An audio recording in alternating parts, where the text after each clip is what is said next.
JJP की राष्ट्रीय अध्यक्ष डॉक्टर अजय सिंह चौटाला ने एक बार फिर किसान संगठनों पर जमकर हमला बोला। उन्होंने कहा कि कृषि कानूनों को बनाने में दुष्यंत चौटाला की कोई भूमिका नहीं। हरियाणा के 10 लोकसभा सदस्य व 5 राज्यसभा सदस्यों का क्यों नहीं इस्तीफा मांग रहे हैं किसान संगठन, जिन्होंने कानून पर हस्ताक्षर किए थे। वहीं डॉक्टर अजय सिंह चौटाला ने चुटकी लेते हुए कहा कि दुष्यंत के चाचा ने जो इस्तीफा दिया था उससे क्या हाल हो गया है। अगर इस्तीफे से ही हल होता हो तो जेजेपी के सभी विधानसभा सदस्यों का इस्तीफा उनकी जेब में है, जो अक्सर बार बार दोहरा रहे हैं। इस्तीफा कोई समाधान होता है क्या? इस्तीफा तो दुष्यंत के चाचा ने भी दिया था, कुछ बढ़िया के एक मेमोरी दीवा और जाती रही।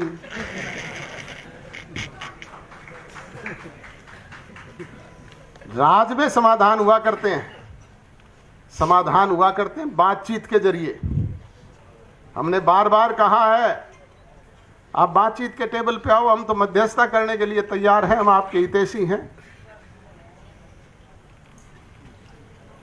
जहां कहीं आपके हितों पे कोई बात आएगी तो हम सबसे पहले तिलांजलि देने वाले लोगों में होंगे।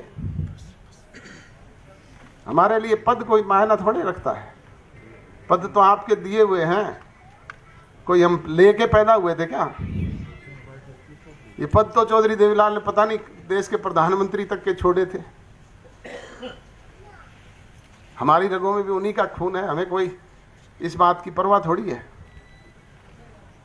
परंतु समाधान के तरीके से होते हैं। इसलिए जो लोग ये इस तरह का बहकावा करके लोगों को गुमराह करने का काम करते हैं, इन लोगों से सचेत सजग और सावधान होने की जरूरत है। हिंदुस्तान की पार्लियामेंट में भी कांग्रेस के लोगों ने, दूसरी पार्टी के लोगों ने कहा था ये कृषि काले कानून हैं, इन्हें वापस ले। प्रधानमंत्री ने भी, वहां के कृषि मंत्री ने भी पूछा भाई इनमें काली चीज क्या है, आप बता दो, हम इसको रिमूव कर देते हैं। कोई जवाब नहीं। उनको समस्या हल होने से मतलब थोड़ा ही है, उनको तो अपनी राजनीतिक रोटियां सेकने से मतलब है। आप इतने सारे लोग बैठे हो, आप में से कितने सारे लोगों को कृषि कानूनों के ज्ञान है? पढ़ा है किसी ने?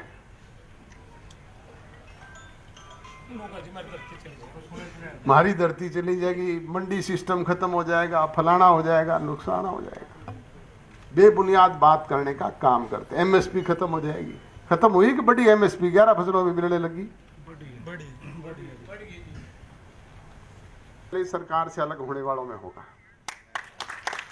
और आज मुझे ये कहते हुए गर्व और फख्र होता है कि हरियाणा एकमात्र ऐसा प्रदेश है पूरे देश में जहां पे एक नहीं 11 फसलें, 10 और 11 फसलें एमएसपी प्राइस पे बिक रही है। और 11 फसलें एमएसपी प्राइस पे नहीं, उससे भी ज्यादा पे बिक रही है कुछ फसलें तो। चाहे वो सरसों है, ग्वार है, चाहे वो बाजरे जैसी फसल है। आपके यहां तो नहीं होता, पर मार्केट में पता लगा लो, जिसको गधे भी नहीं खाते थे उसे 2150 रुपए तक बिकवाने का काम किया है। दाना दाना किसान का ना केवल खरीदा बल्कि उसके अकाउंट में सीधे तौर पे पैसा पहुंचाने का काम भी किया। हमारे पड़ोसी राज्य पंजाब में 2 फसलें एमएसपी प्राइस पे बिकती है। उत्तर प्रदेश, उत्तराखंड में, राजस्थान में एक भी नहीं बिकती। और यहाँ 11 फसलें एमएसपी प्राइस पे बिक रही है। किस वजह से बिक रही है? आपका नुमाइंदा इस सरकार में मजबूती के साथ बैठा है। बार बार ये किसान संगठनों के लोग और हमारे राजनीतिक विरोधी ये कहते हैं दुष्यंत चौटाला इस्तीफा दे, दुष्यंत चौटाला इस्तीफा दे। मैं पूछता हूं भाई, दुष्यंत चौटाला इस्तीफा किस बात का दे? दुष्यंत चौटाला ने कृषि कानून बनवाए थे क्या? उसके कहीं सिग्नेचर हुए हैं क्या? कानून बनाए केंद्र की सरकार ने, हरियाणा प्रदेश में उसकी किसी की भागीदारी थी तो 10 लोकसभा के चुने हुए सांसदों की और 5 राज्यसभा के चुने हुए सांसदों की। इस्तीफा मांगो तो उनसे मांगो, आपकी इस भाटिया जी से मांगो, साथ लगते कटारिया से मांगो, सैनी से मांगो, इस पंडित जी से मांगो, कृष्णपाल गुर्जर जो मंत्री है सरकार में उससे मांगो, राव इंद्रजीत से मांगो, विजेंद्र का उससे मांगो, वीरेंद्र के लड़के से। उनसे तो मांगते नहीं। दुष्यंत इस्तीफा दे दे, किस बात का दे दे भाई इस्तीफा।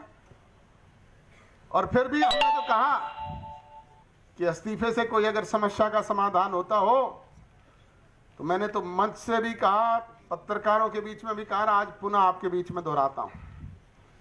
मेरे पास 10 के 10